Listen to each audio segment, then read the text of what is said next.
pinagdidibatihan ngayon ng mga pangkaraniwang tao kung bakit papalitan ang last line ng national anthem. Sa dinami-dami ng nangyayari ngayon, ha? Napansin nila yun, Day. Ay, hindi pala maganda yung line, palitan natin.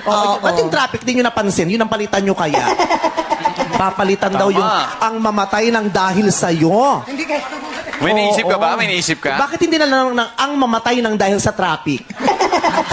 O, di ba? Yung ang mamatay ng dahil sa mataas na bilihin. Yung Oo, ganyan. din. Ang mamatay ng dahil sa bukbok ng NFA. Yung gano'n. Lahat na lang pinapalitan. Nagigigil ka tuloy. Nagigigil ako sa mga palit-palit. Ang Oo. dami-dami pwede natin.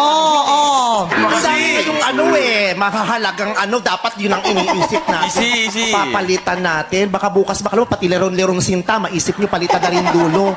Diba? Ano ba yung dulo ng lerong? Ano nga ba yung dulo ng Di...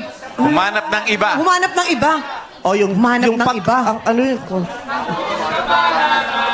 Humanap ng iba. O ayun, baka sabihin nila, hindi daw dapat humanap ng iba palitan. Ano na ipapalit? Kung kapos kapalaran, bigyan ng second chance. Diba bakit tayo pupunta sa Grabe ka ganong talaga. desisyon Ang bilis mo mag-isip. Diba traffic din dyan sa Thailand?